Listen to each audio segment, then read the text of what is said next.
You are confused. You have done everything you were told to do. You have been respectful. You have listened. You have offered your resources and your time. And yet, you encounter a wall of incomprehensible behavior, sudden withdrawal, tests of loyalty that seem to have no rules, a quiet fury that emerges from a place you cannot see. You are told to navigate a labyrinth, but the walls move when you are not looking. The goalposts are not just shifted, they vanish. And the more you try to be the modern man, the softer and more malleable you become, the weaker your position seems to be. Your genuine care is perceived as neediness, your ambition as neglect, your logic met with a tidal wave of emotion that drowns your frame. Why? Because you're trying to solve a biological equation with social justice axioms. You are speaking the language of conscious intention to a force that speaks in the ancient tongue of instinct and archetype. You are lost in the symptom, blind to the cause. In this video, we will not deal in platitudes. We will not cower before the modern moral panic. We will dissect the underlying architecture, the biological imperatives and psychological schemas that generate female behavior which men find most destabilizing. These are not flaws of character, but often weaknesses inherent to a different and profound adaptive strategy. To understand them is not to exploit, but to see reality. And to see reality is the first step toward navigating hell without becoming a demon. Strip away the civilization. Strip away the culture, the laws, the social masks. Go back 100,000 years. The fundamental, brutal equation for the female of our species was this: reproduction is astronomically costly. For her, a single mating could lead to a 9-month gestation, risking her life in childbirth, followed by years of caloric and protective investment in a vulnerable infant. Her body was the scarce resource. His sperm was abundant. This asymmetry is the bedrock. From it emerges what we might coldly term the hypergamous imperative. Her weakness, her vulnerability, is structural. Therefore, her mate selection could not be a trivial affair. It was a relentless, subconscious calculus of genetic quality and resource provisioning. Is this man strong, healthy, dominant? Good genes. Is he capable and willing to channel his effort and resources toward her and her offspring? Good provider. This is not a choice. It is a drive as deep as hunger. It is the voice that whispers, "Can this man navigate the world's chaos well enough to create order for me and what is mine?" This is why women are exquisite and often merciless, assessors of hierarchy. They must be. Their survival depended on accurately diagnosing a man's position in the male dominance hierarchy, because that position predicted his access to resources and his capacity to defend. Romance is the later cultural decoration laid over this brutal evaluation. Here lies the first secret weakness, a profound biological aversion to chronic weakness or instability. It is not a lack of compassion.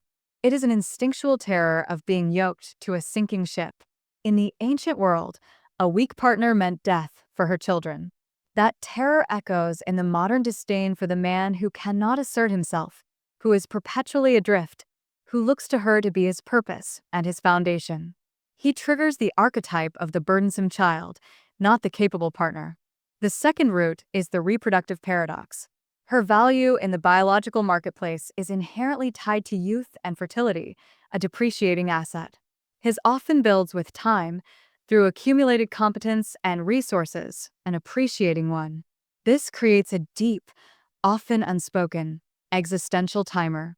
She is, on a subconscious level, in a race against a clock he does not hear ticking with the same visceral urgency. This can manifest as a pressure, a rush to secure commitment, or a deep-seated anxiety when time seems to be passing without the security she is driven to acquire. This is the ground of being. The modern condition did not erase these imperatives. It merely forced them to wear complex disguises and operate in a labyrinth of concrete and glass, where the threats are not wolves, but loneliness, and the resources are not meat, but attention and social capital. To understand this is to begin to see the shadow moving behind the curtain. The ancient adaptations now operate in a hall of mirrors. The biological firmware, designed for tribes of 150 on the savannah, is running the software of globalized, Digital hyperreality. This is where the inherent vulnerabilities warp into pathologies, and where society actively manipulates them for profit and control. First, the hypergamous imperative has been weaponized and made infinite by technology. In the ancestral environment, a woman's selection pool was perhaps a few dozen men from neighboring bands.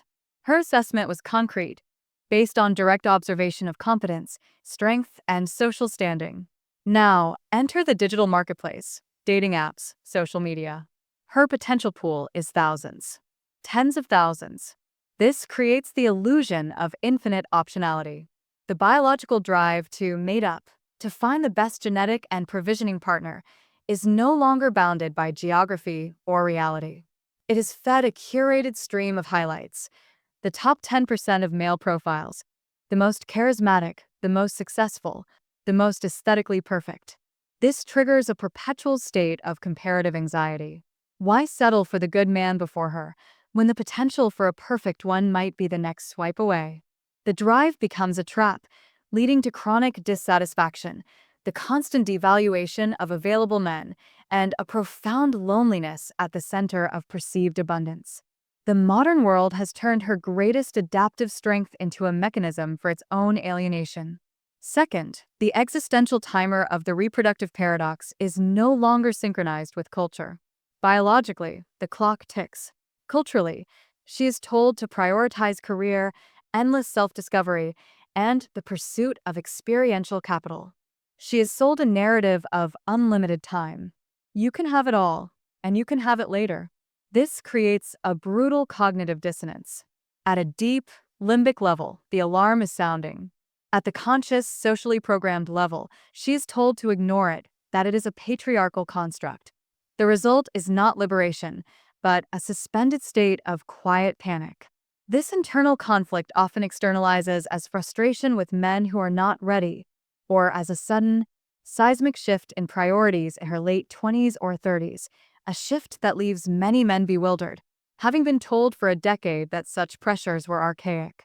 Third, society has commercialized the aversion to weakness. The message is, you are entitled to feel secure without requiring a partner who is secure. Thus, the inherent desire for a capable partner is pathologized into a demand for the state, or for corporations, to fill that role. The protector/provider archetype is fragmented and outsourced. Safety becomes a government program. Provision becomes a credit line. Emotional stability becomes a pharmaceutical regimen or a subscription to a mindfulness app. This severs the direct, existential link between a man's competence and a woman's security, replacing it with a dependency on vast, impersonal systems. It allows the natural disdain for weakness to remain, while removing the societal incentive to select for strength. The man is left in a double bind. His natural attributes are deemed toxic, yet the underlying biological demand for them remains, unspoken and unfulfilled, leading to resentment on both sides. This is the dark psychology of the modern trap. The instincts are intact, but their objects are virtual, their timelines are contradictory, and their satisfaction is mediated by entities that profit from their perpetual agitation. She is encouraged to act upon ancient impulses in a landscape designed to ensure they can never be truly quelled. To understand this is not to assign blame, but to see the prison. Both sexes are in it, but the bars are made of different materials.